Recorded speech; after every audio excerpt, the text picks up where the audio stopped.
Let's go ahead and bring the meeting to order. First off, I would like to have approval of the March 16 committee meeting minutes. Do I have a motion on that? Thank you, Mr. Chairman. I move that we pass out the minutes from the March 16th meeting. Second.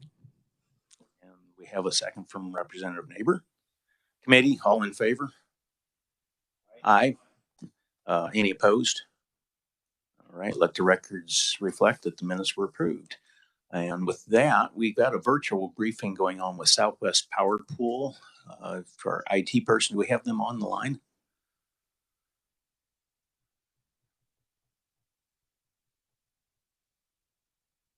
What's that? Mike Ross, Senior VP for External Affairs, and David Kelly, either one of them. Okay. So, Mike and David, can you hear us? Yes, sir. We have you loud and clear. Can you hear us? We can see you fine. Welcome to the committee, sir. Thank you. We've got pretty much everybody here, and you're welcome to take it away.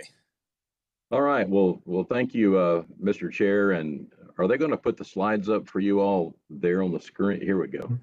And so again, I'm Mike Ross. I'm Senior Vice President, External Affairs and Stakeholder Relations here at Southwest Power Pool. And I'm joined by David Kelly, our Vice President for engineering. And initially we thought we had an hour, so we've got 45 slides, and we've learned this morning that y'all got some other pressing business, and we need to limit it to about 30 minutes, and then maybe some Q&A after that. So you'll have all the slides before you, but I'll reference what number I'm on, but we're going to jump around a little bit for the sake of time, because we certainly want to leave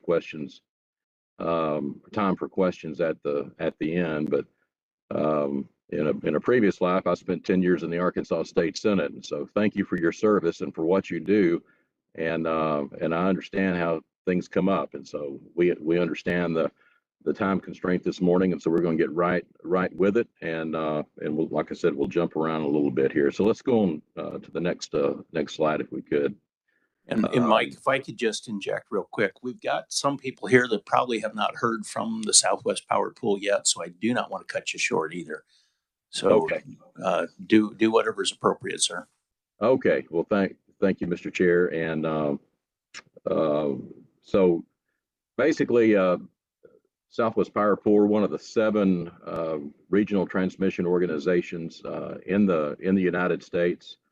We're designated by the Federal Energy Regulatory Commission. Everything we do is based on a FERC-approved tariff. We're a nonprofit organization, and we're the maroon there, and then the hashtag up in the Dakotas is where we share areas with the grid operator to our east, MISO. But basically, we run from northern Louisiana to the Canadian border, and our RTO includes all or part of 14 states, including Kansas. Let's go on to the next. Actually, if we could jump to slide 7. I think is the way to do it. I think the rest of these are self-explanatory. If we could just go on to 7. I do want to make a note that we're a very stakeholder-driven organization. Our quarterly meetings are attended by 150 to 250 people, and we're governed partly by our members through the Markets and Operations Policy Committee. They make recommendations to our independent board. And then there's some authorities that rest solely with the state regulators. And so from our region, there's a state regulator selected in each state to serve on what's called the Regional State Committee. And I'm pleased to report to you that the president this year of the Regional State Committee for the 14th state region is your very own Andrew French, there with the Kansas Corporation Commission. And one of the authorities that they have is cost allocation. And so when these large transmission lines are built, this is the group that gets together and determines how they're going to be paid for, if you will. So that's not something we do. It's something that your state regulators do. They're also responsible for resource adequacy in terms of what's the fuel mix and what's the needs that we have now and in the future in terms of ensuring we have enough generation to meet the demand. And if we could go on to the next Next slide. And the next one. That just tells you what I've basically already told you. I do think for the new members, it's important to know that so we don't site transmission lines, we don't plan generation or site generation, we don't construct transmission or generation, and we don't do the permitting on transmission or generation. So if we could go to the next slide. And so here's what we do. And a good way to think about it, the analogy is think about air traffic controllers. So there's about 1,000 generators in our region. There's about 70,000 miles of high voltage transmission lines. We don't own any of that. We simply direct it, much like an air traffic controller doesn't own the sky, the airport, the runway, the airline, the plane, but they direct it all. And so our job is literally we're forecasting, okay, how much power is needed for the region. And then we have, and David's going to get into the weeds a little bit on this, but we have a wholesale electric market. And so through the market, generators who want to run tomorrow, they bid in, and that ensures the lowest cost generation runs first. There's also a reliability component to it because they're making a commitment that they will show up and that they will run tomorrow. And so that's a little bit about who we are and what we do. I'd say out of all those things, there's three really big buckets. One is operations, keeping the lights on. The second one is markets, the wholesale electric market, and the third one's transmission planning. And those latter two, David's going to visit with you about here in a moment. If we could go ahead and jump to slide 12. And this is our operating region, and like I said, over 1,000 generating plants, over 6,000 substations. We serve about 18 million people across 14 states. So we're much like the electric co-op, if you will, of the RTOs. We're largely representing a pretty rural part of the country. And then the next slide will show you simply that there's a lot of transmission lines. There's over 70,000 miles of high voltage transmission lines, and so it's our job to keep those reliable and resilient, and it's our job to plan where are future transmission lines needed to meet load demands and economic growth for the future. And then the next slide shows you for 2022, this is what our fuel mix looked like.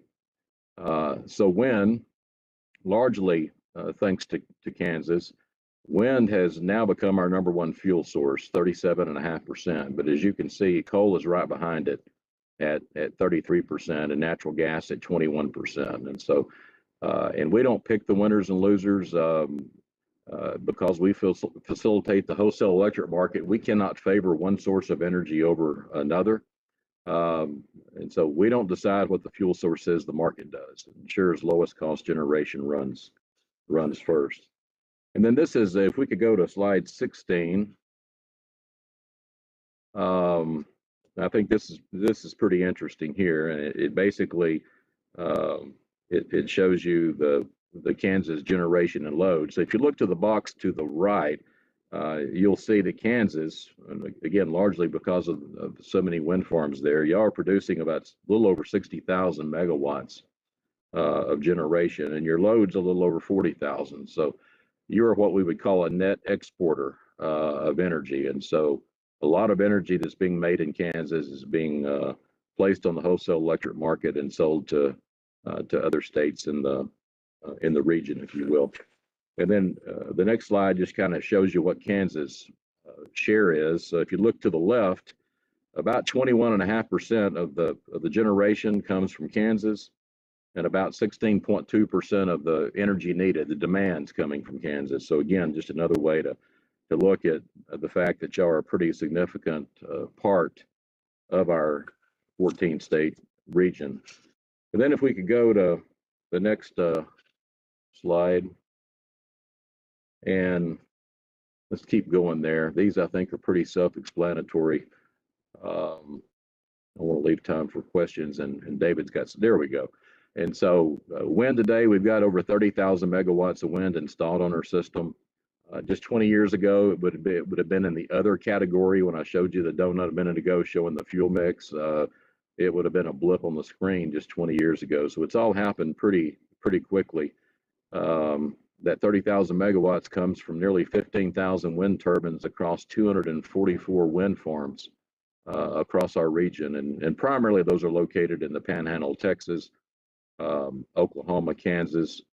That's the highest concentration, and there's a slide that I skipped over that shows you just how much. The map will show you Kansas has a lot of wind. Our maximum wind output was 23,187. So out of that 30,000, we've actually gotten 23,000 out of it, and that wind record was set Valentine's Day. And actually, we didn't have a chance to update this slide, but just in the matter of the last few days, that number's more like approaching 24,000 megawatts. But the thing I would point out also is in the last couple of years, look at the minimum wind, 378,000. So I point that out to point out that not only do we have to be good at forecasting how much power is needed, we got to be really good at forecasting the wind. And this next slide kind of demonstrates that and points to why fuel diversity matters. And there's many examples like this. This is just one from back in, when was that? Back in 2019, I guess, 2020, 2019. But literally, we lost 16,000 megawatts of wind in 20 hours, 21 hours. We forecast it, we knew it was coming. And so it did not impact the reliability of the grid. But this is why other fuels are important too, is to address the variability of wind. And when you lose 16,000 megawatts in 21 hours, basically the best way I know to explain that is that's like turning on 32 large coal or gas plants. And you don't just push a button and they come on. In some instances, it can take 1 to 2 days to get them up and running. And that's why we've had to become really, really good at not just forecasting how much power is needed for the region, but also forecasting what's going to happen with the wind. Is it going to show up, or are we going to be needing other fuel sources? And so that's kind of a highlight of who we are, what we do, and how we fit into Kansas. And to get into the weeds a little bit more on markets and transmission planning, I'm gonna turn to our leading engineer and our vice president of engineering, David Kelly. And then we'll be glad together to answer any questions you might have. David, take it away. All right, thanks, Mike, and thank you again to the committee for having Mike and I on this morning.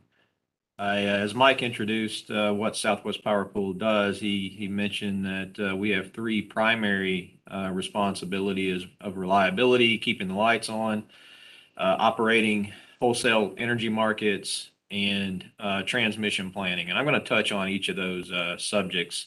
We could go ahead and go to slide 24 in the slide deck there. It seems that we've, at least I've lost the slide deck here.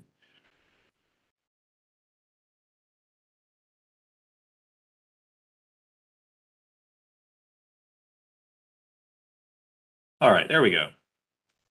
So when it comes to markets, SPP operates effectively 3 different types of markets.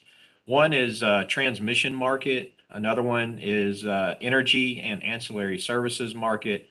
And then lastly, we operate a energy imbalance service market in the West. Mike mentioned that we have a little over 70,000 miles of transmission lines within our region. That's really what the transmission service market is all about. We facilitate an orderly use of the capacity that that 70,000 miles of transmission lines creates, so that we minimize the amount of additional upgrades that we need, and we don't, back to the airline analogy, we don't oversell the amount of seats that we have available to us on the plane. In the integrated marketplace, that is a wholesale energy and ancillary services market.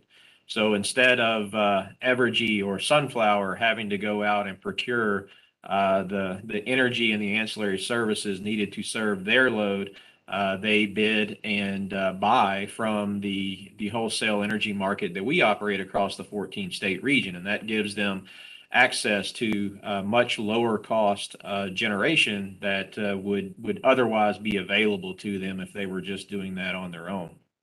Let's go ahead and go to the next slide. The markets that we operate are very liquid. They're very large because, again, we do cover a 14-state region. In the integrated marketplace, we have almost 300 different market participants. And those range from anywhere from investor-owned utilities, vertically integrated utilities, cooperatives, all the way to generation-only market participants, or those who only serve load, or those who only market energy. We have about 1,000 generating resources in the market, and some pretty staggering numbers about the amount of financial settlements that flow through the markets that SPP administers. Almost $50 billion went through the integrated marketplace in 2022 alone, and another $5.5 billion in transmission service transactions. Next slide, please. So while the sheer magnitude of the dollars are pretty staggering, what's more important is the value that these markets create for our region.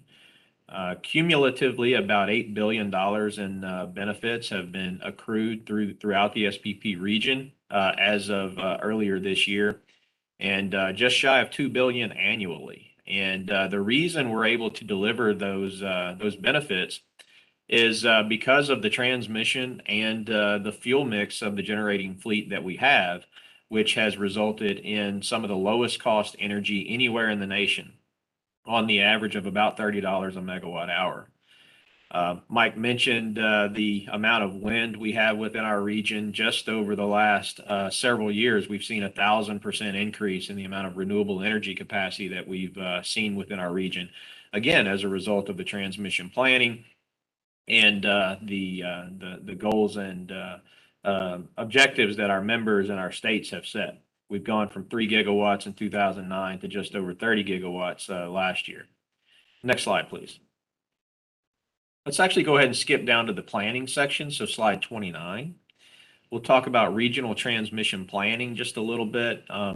So back to my example about, say, Evergy or Sunflower. Prior to SPP being in existence, they would have done transmission planning for their footprint. What does it take to take, for example, Evergy generation to serve Evergy load? Because SPP is a regional transmission organization covering all our parts of 14 states, it is much more efficient for us to determine what the needed transmission is to deliver low-cost generation from anywhere in the footprint to access the load or the demand anywhere else within the SPP footprint. So as of January of this year, we have a portfolio of transmission upgrades of a little over $3.2 billion that are currently in progress of being constructed. Since SPP began approving transmission, we've got a total portfolio of a little over $12 billion in transmission that's been approved and currently constructed or under construction.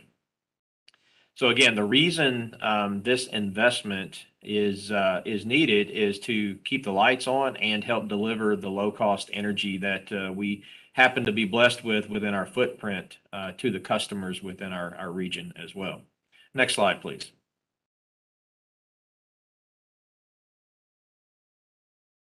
All right, some of the considerations we take into account when we do transmission planning are reliability, economics, and public policy. So from a reliability standpoint, we're stress testing the grid.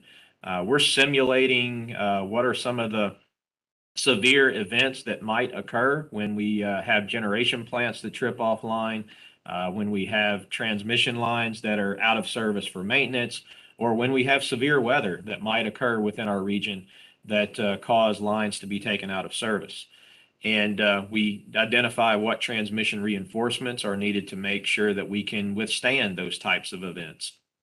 Economics are mostly about identifying where do we have low-cost generation that is otherwise bottled up or congested and not able to get to the customers within our region. So we try to create new pathways, new highways to deliver that low cost energy. And then public policy would be when there's a state or a utility who's identified a need to achieve a certain amount of renewable portfolio within their fleet. We identify what transmission is needed to make that occur as well. Next slide, please.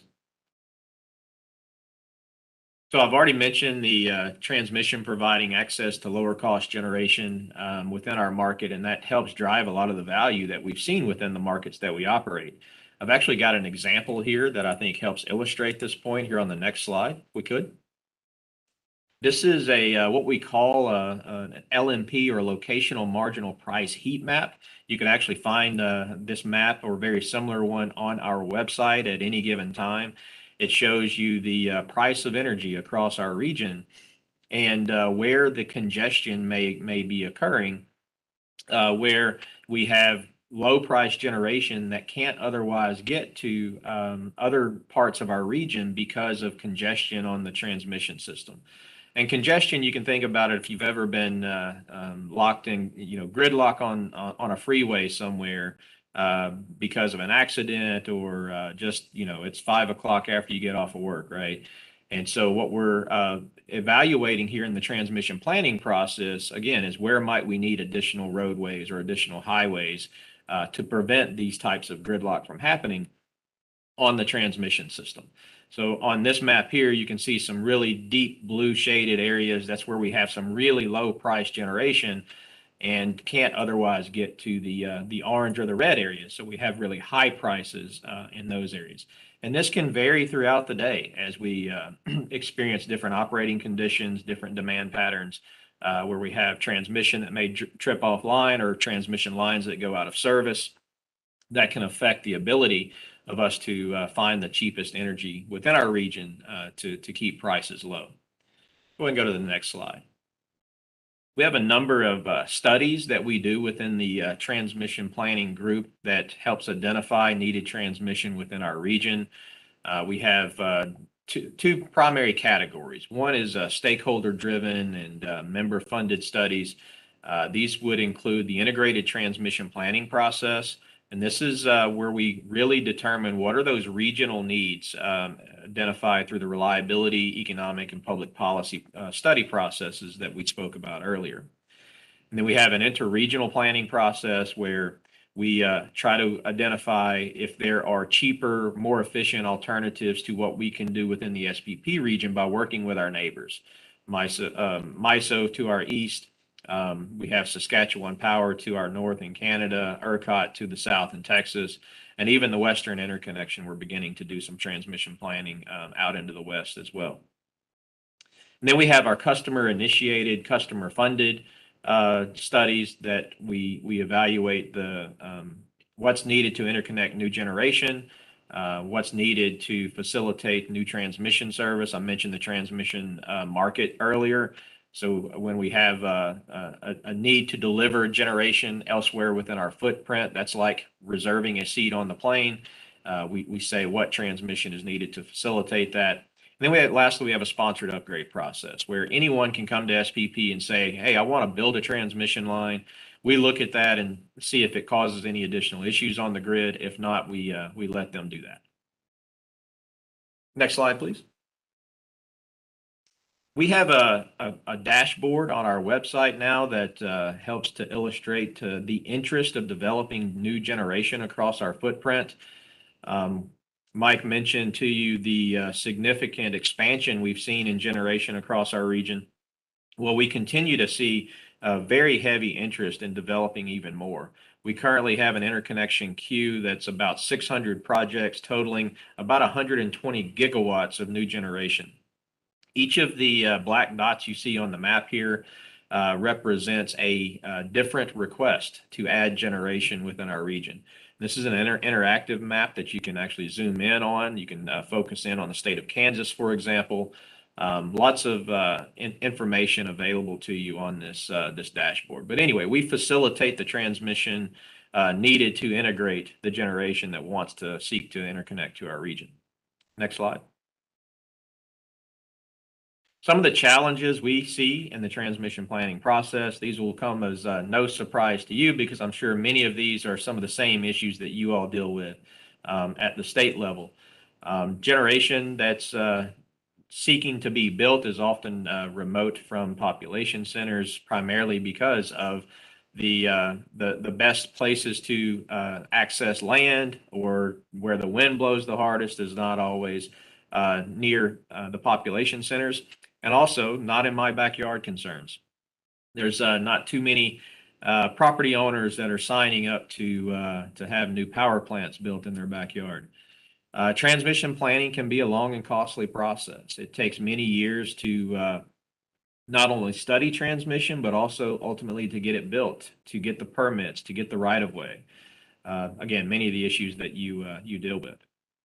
Environmental constraints. In certain parts of our region, we have transmission lines that have been trying to overcome environmental concerns for the better part of a decade that are still waiting to be built. So many challenges that occur through the transmission planning process. Next slide, please. I've already kind of mentioned this, the length of time that it takes to site and to build transmission. So I won't recover this. Next slide. Mike mentioned the Regional State Committee is charged with overseeing who pays for transmission within the SPP region. So this slide just helps to summarize some of the policies that they have approved over the last several years. The sponsored upgrade process is those costs are allocated to the project sponsor.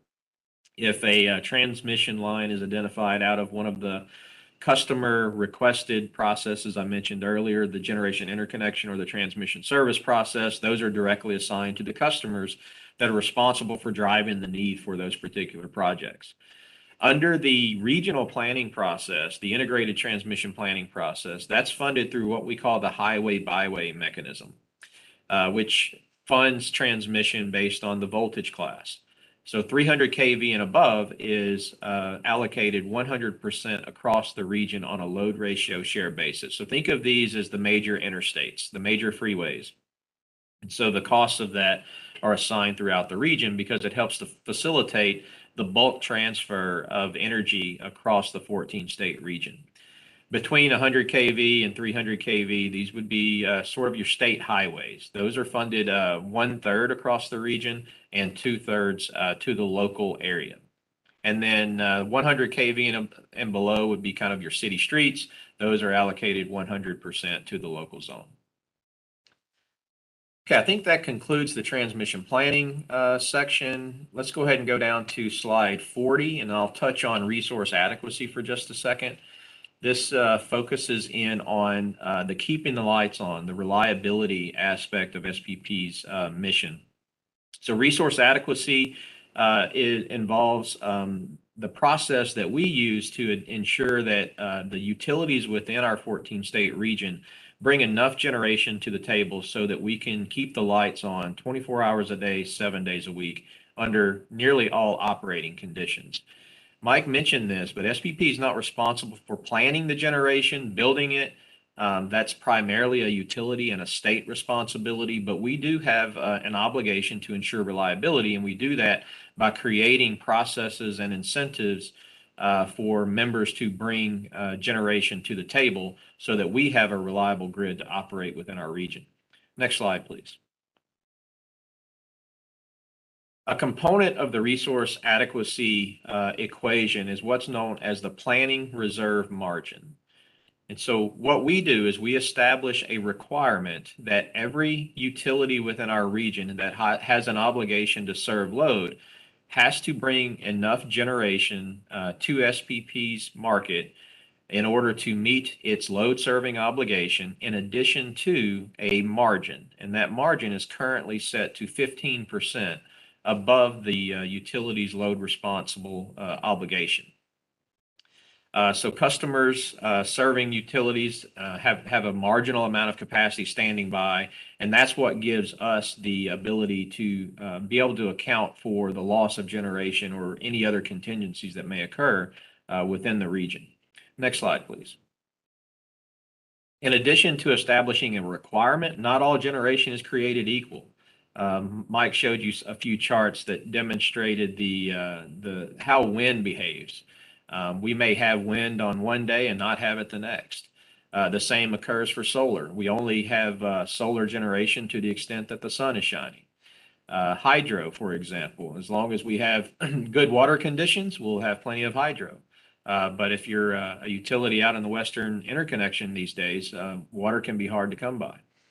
So we have a process where a credit is the terminology that we use to determine how much of the capacity of each of these generating plants can we count on in order to meet the demand within our region at any given time. Go and go to the next slide. So it's the combination of this planning resource margin and the resource accreditation process that results in the resource adequacy processes that we have in place today. Next slide. All right, so what are we doing today to ensure resource adequacy? We just recently worked with our stakeholders and our states to increase the planning reserve margin from 12 to 15%. That occurred late last year to be effective this summer. And we've also recently developed new policies around how we do accreditation for both wind and solar, as well as traditional conventional resources, thermal-based generation. And we're still working on implementing those policies, but combined between the planning reserve margin process and the accreditation processes, that is what we use to ensure we have enough generation within our region to keep the lights on. And I think we have maybe one more slide that just wraps up with what SPP's mission is and our vision.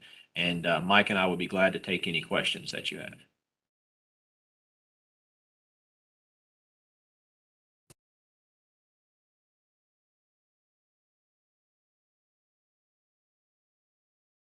Okay. All right. I wasn't sure if he was going to read through it. So to the committee, questions. We're going to start off with Representative Penn. Thank you, Mr. Chairman. Sir, on slide 41, at the top of it, it says that during planning reserve margin, says that our current grid can't store large amounts of energy, so utilities must generate the exact amount needed for each second of the day. It seems that the driver and the long pole in the tent may be the storage capacity. Can you tell us a little bit more about that? What does that setup currently look like? What are the plans for the future to mitigate that particular piece? And what would be the impact and effect on the full operation if you can get a handle on storage? Yeah, thank you for the question. And electricity is very interesting, right? It's probably the only commodity that today is not easily stored. So what this bullet is intended to represent is that electric utilities have to generate the exact amount of power that's needed at any given time.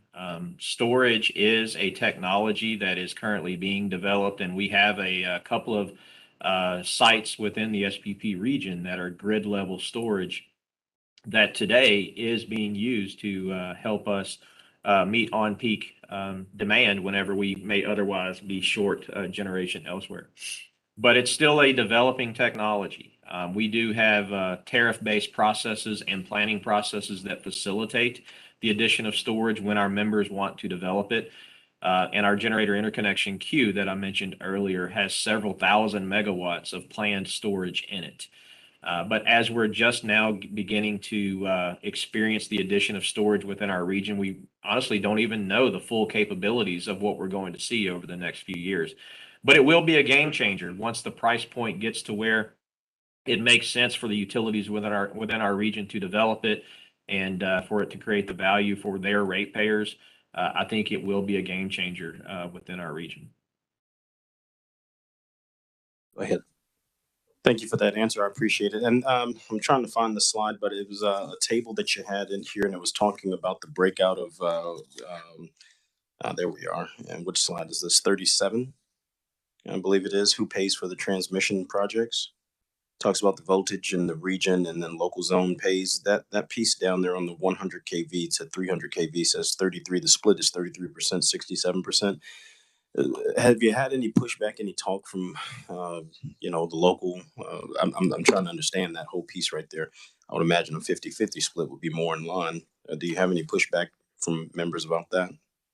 We Or is have, that yes, and that policy was created, I think, about a decade ago is when we first implemented the highway byway, again, at the request and direction of our or regional state committee.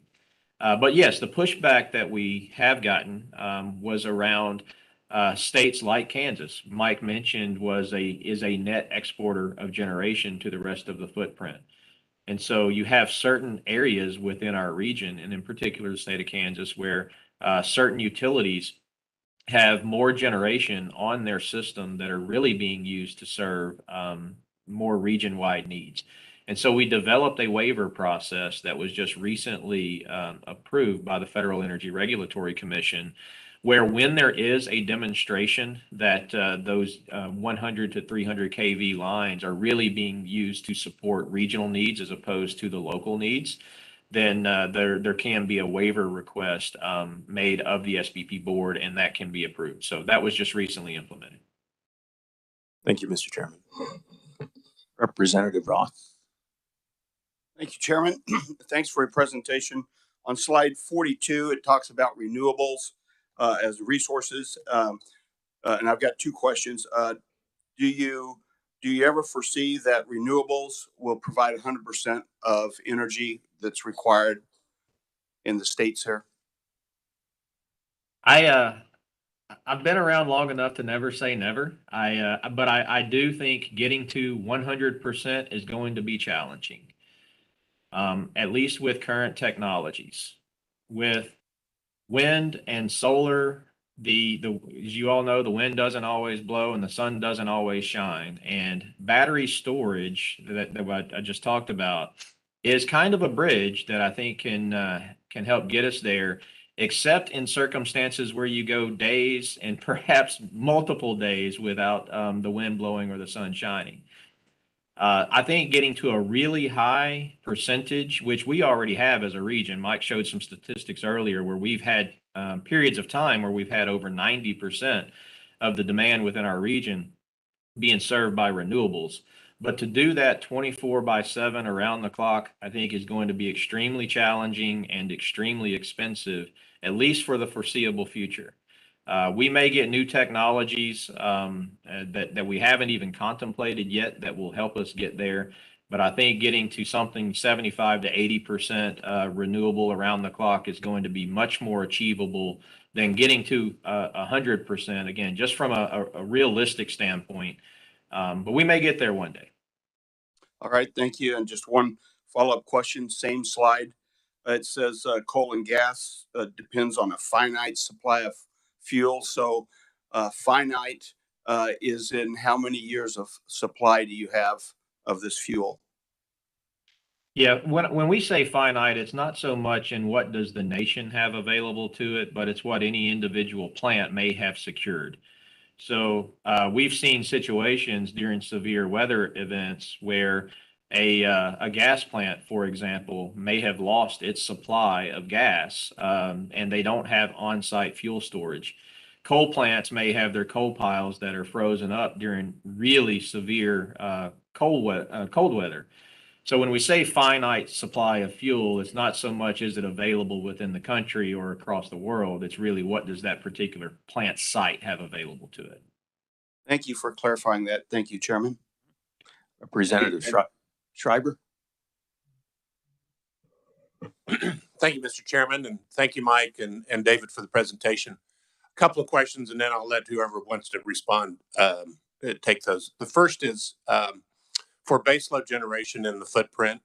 Can you give us some indication of approximate age of it, or when it starts to time out, so to speak, with age and so forth? And then second, can you talk a little bit about the expansion over the Western Interconnect and the challenges and benefits with that? Thank you. Mike, you want that one or you want me to take it? I'll take a stab at it, David. So thank you for the questions. And I think and David, you're welcome to chime in here, but If you think back with me, there was a lot of natural gas used to make generation back in the 70s, and in the 70s, the federal government said stop using natural gas to make generation, and that's when a lot of the coal plants were built in the late 70s and early 80s. And fast forward to 2023, you can do the math on that. A lot of them 40, 50 years old now. A lot of them have had hundreds of millions of dollars spent on them to make them more environmentally friendly, if you will, and to meet a lot of the federal emission standards and so forth and so on. But they're aging, and that's, when you look at the generation, the future generation that's planned in our region, it's almost all renewable. It's wind, solar, storage, very little gas even, and most of that is the fast start, quick start natural gas, which is critical for us to be able to reliably manage the variability of wind. David mentioned we've had as much as 90% of our energy coming from wind.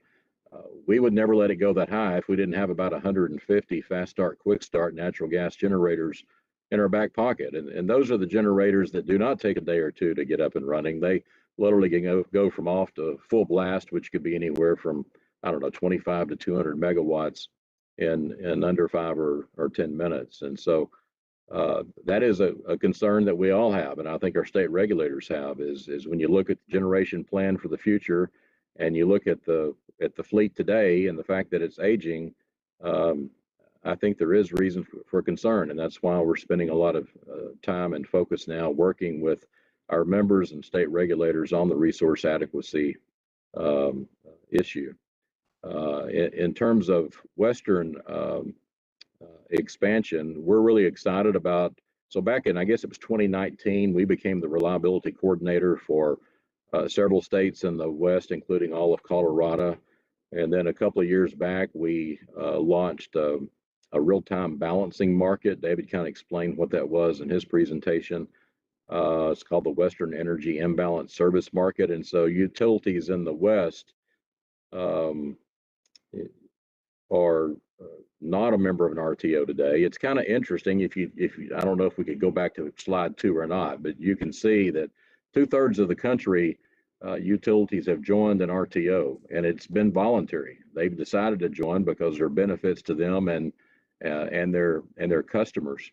But if you look at the West there, the West outside of California, there's no organized markets today, and a lot of those states are starting to have carbon reduction and renewable goals that, quite frankly, they just can't meet by themselves. It's very difficult, if not impossible, to do outside of an RTO. And so some states are actually now mandating that utilities join an RTO in the West. 2/3 of the country became an RTO without any legislation requiring it. And so a lot of the utilities in the West now are recognizing the need to be in a market. And so we recently announced that we've got a number of utilities in a number of Western states that have signed up with us to provide another contract service, which would be a day ahead market. We call it Markets Plus. It's kind of how it's trademarked in the West. So we'd be providing the reliability coordination, the real-time market, and then the day ahead market for a number of entities in the West. And one of the reasons they're looking at us, or a couple of reasons, is one, their only other option right now really is California. And how do I best say this? I think a lot of Western states identify with the values in Kansas more so than California. And the California RTO or ISO, the two are synonymous. It's really operated like a state agency. The governor appoints the board, so Western states, they really wouldn't have a say in the governance structure in California, whereas we have a very robust stakeholder process. And so, and then if you look there, basically there's 7 connections. They're called direct DC ties, direct current, that connect the Eastern interconnection to the Western interconnection, and we already manage those because of where we fall. And so it's a logical move for us. Hopefully it leads to a full RTO. We're also in negotiations with a number of utilities in the West for them to simply join the RTO. Some want to move slower than others, so we're giving kind of a menu of options, if you will. The real-time balancing market, the the Markets Plus, which would include a day ahead market, and then obviously RTO West, if you will, as part of SPP. We see the benefits to the eastern region being huge, especially for states like Kansas, where you've got so much wind. To give you an opportunity to be able to move more wind instead of moving it all to the east, you'll be able to move to the west. And then it may not seem like a lot, but the fact that the eastern interconnection where we are and the west, there's a 1 hour time difference. Some places, I guess it's 2 hours. And literally in terms of when you hit your load each day, when is your peak each day, it is impacted by time. And so it would help the overall system by having two different peaks, if you will. And David may want to elaborate on some of the other benefits, but we see benefits for our eastern members as well as benefits for the west. I think you covered it great, Mike. Okay. Next question is from Representative Carmichael. Thank you, Mr. Chairman. Let me fix my microphone here. All right, appreciate that. My question is for Mr. Ross. Mike, it's good to see you again. It's been 10 years since I first heard you explain to us about the 7 interconnects between the eastern and the western grid. And in fact, the SPP, as you know, has done studies and published papers about the importance of developing those interconnects for the reasons that you've just described. But the problem is, here we sit 10 years later, and we still have the same 7 interconnects. They're getting older and more unreliable by the day. What is being done to develop those bridges to the Western Interconnect so that we can transport Kansas wind energy to the West? I would say they're in pretty good shape today. I think the bigger issue, and thank you for the question. It's good to see you again virtually as well. We were going to be there a few weeks ago, and I think y'all needed to move it, and were kind enough to let us do it virtually today, so we could do this. Hurry, Mike, because our hair's getting whiter by the day, buddy. So David, this is really something that's in his lane. He's the VP of engineering over transmission planning, so I'll let him address this. But it's not an issue of they're being maintained pretty well today. The bigger issue is how big they are, how big are the pipes, and obviously we would like to be able to move more energy east and west, but we do today, and in those tight situations like we found ourselves in back in 21 and 22 when the temperatures were at 0. We were actually able to get some help from the West. But David, you may want to elaborate on, it's a very good question, and it is something we spend a lot of time looking at and talking about. Yeah, I'd be glad to. So the 7 DC ties that exist today are pretty much fully subscribed already. And so I think what's really going to drive the value for enhancing those and perhaps creating additional capacity between the East and the West is what Mike just got finished answering, was the expansion of the markets across into the Western interconnection. The markets are really what's going to create the transparency for what value exists there. I showed the map earlier about congestion. That was when we put the integrated marketplace into effect back in 2013, 2014. That is really what created the transparency as to where transmission was needed. Every 5 minutes, that map that I showed you updates to show where where we may have lower cost generation that can access the load, and we don't have that in those areas that Mike just showed on the map. There is no price transparency where you can go out onto a website to see should we be moving Kansas wind into the West to serve load. And once we do have those sorts of markets that create the need for us to present that type of information, that'll drive the decisions to create the investment in the transmission, not just in the West or not just in the East, but also how can we better interconnect the East and the West. So then I think the short answer to my question is we still have the same back-to-back DC interconnects that we had 10 years ago. They're fully subscribed, meaning they're loaded up. And at present, there are no plans to build more. on There are the no drawing current board. plans. That's right. Thank you. Thank you, Representative. Any other questions from the committee? Okay. Ranking Member Casey Hobson.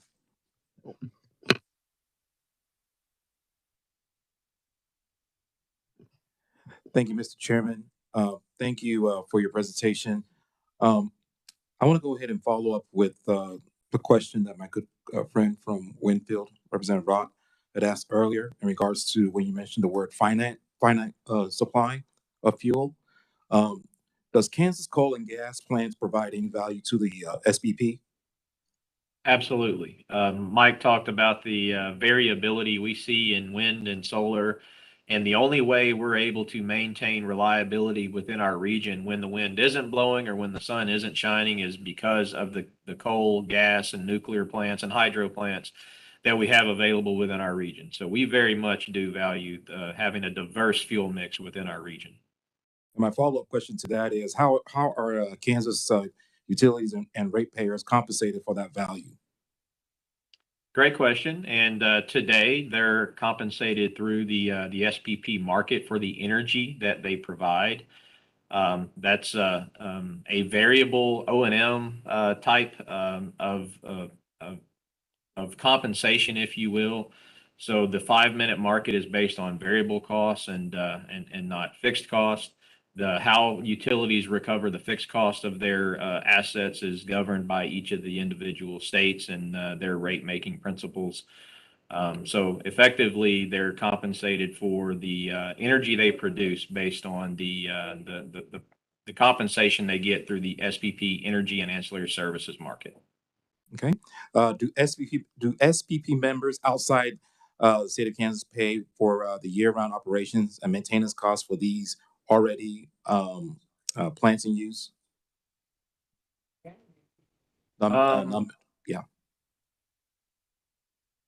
Again, to the extent that those costs are recoverable through the offers that those plants make in the SPP market, yes. To the extent that those are longer term O&M costs, then that would be governed by how they're recovered through the state proceedings.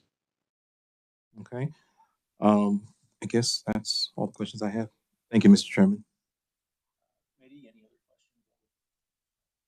Committee, any other questions while we have them on the line here? Not seeing any. Mike and David, we appreciate you testing or coming before the committee today. A lot of information to be had out there. So thanks again. Thank you, Mr. Chairman. If we can ever be a resource to any of you, don't hesitate to give us a call. All righty. With that said, I'm going to move on to, we're going to move down the line a little bit to final action of SCR 1603. So if we can take that up, and can I get the reviser to describe the resolution to us? Yes, committee. So committee, Senate Concurrent Resolution 1603, we heard last week. This urges the President of the United States to essentially stop importing oil, gas, and biofuels from America's adversaries, to promote America's energy independence, and then to utilize America's abundance of natural resources and relationships with its allies as leverage against adversaries.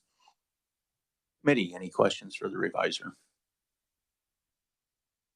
Not seeing any. So the floor is now open for discussion. Any comments on Resolution 1603? Representative Penn. Mr. Chairman, not seeing any comments or discussion on it, I move that we go ahead and hold on that one. I do have one amendment. I just wanted to open it up for all right. Too easy. Any others? Okay, with that said, I do have another. It's a technical amendment. If I can get Nick to pass it out.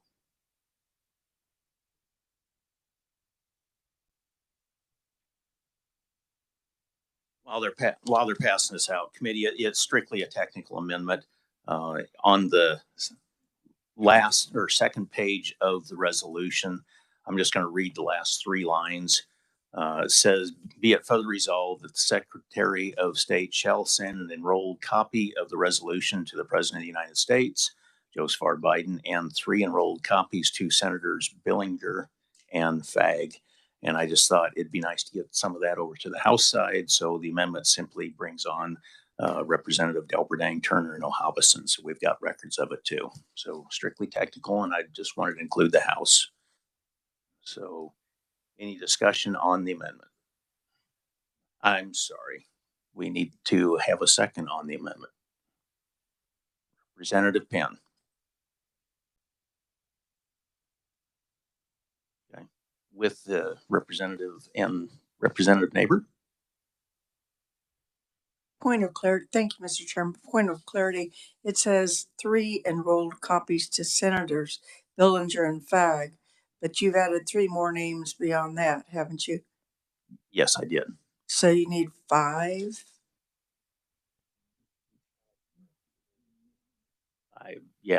I would say more of 15 total. Okay. It's just copies of it. So thank you, Mr. But yeah, I just wanted us included, and if anybody from the committee would like a copy of it, we can. If I have some extras, we can get them over to you also. Okay, thank you, Mr. Chairman. Representative Carmichael. Thank you. This just represents more unneeded work and expense for the clerk of the House. This resolution is not worth the paper that it's printed on, and it just increases the cost. So I'll be voting no. Duly noted. Any other discussion? Okay. Committee, with that, I would like to close and move my amendment. Those in favor, please say aye. Aye. Those opposed, no. Mr. Carmichael, would you like your vote recorded, please? There you go. And looks like the amendment does pass. Is there any further discussion on the resolution?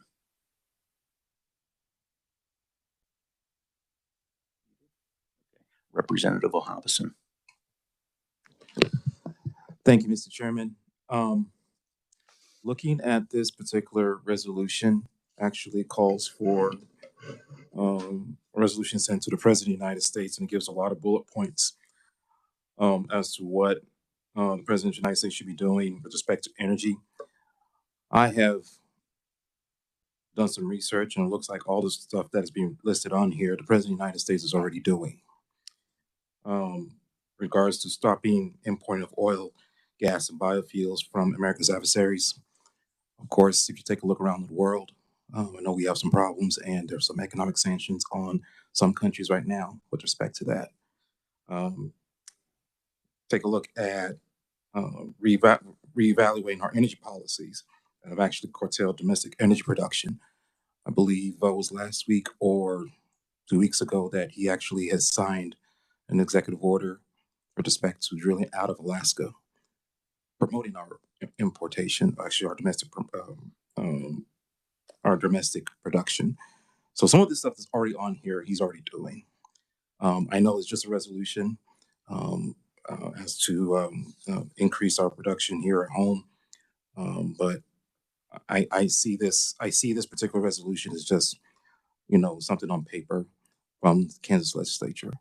So we should actually be helping on our end, trying to with our production. I know that we've had some problems here at home, and I want to thank you for your leadership. I know it was last week that we had a hearing on the Keystone Pipeline spill, and with your leadership, I want to thank you for that as well.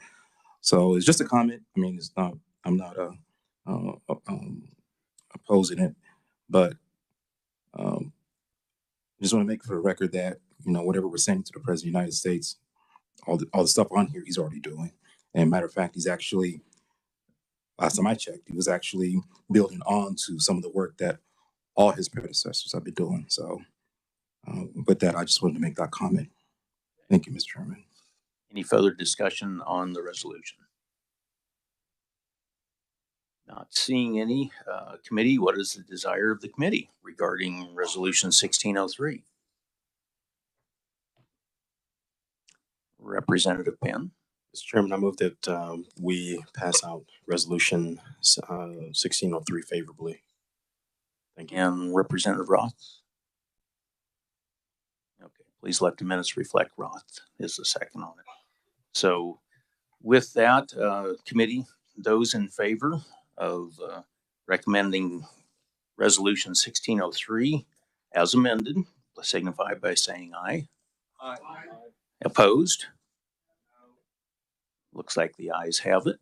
Would you like could you please record Representative Carmichael's vote? Anybody else in here want their votes? Right. Would anybody else like their vote recorded? Okay, with that, the bill does pass, or the resolution passes out favorably. So at this time, I'm going to hold off on working Senate Bill 49 until Thursday. We will get to it, but I'm planning, I just wanted to hold off for a little bit on that one. Committee, when you leave today, can you please take your packets with any of the stuff that we've accumulated over that? Looks like that's it. So any questions before we adjourn? All right, with that, we are adjourned.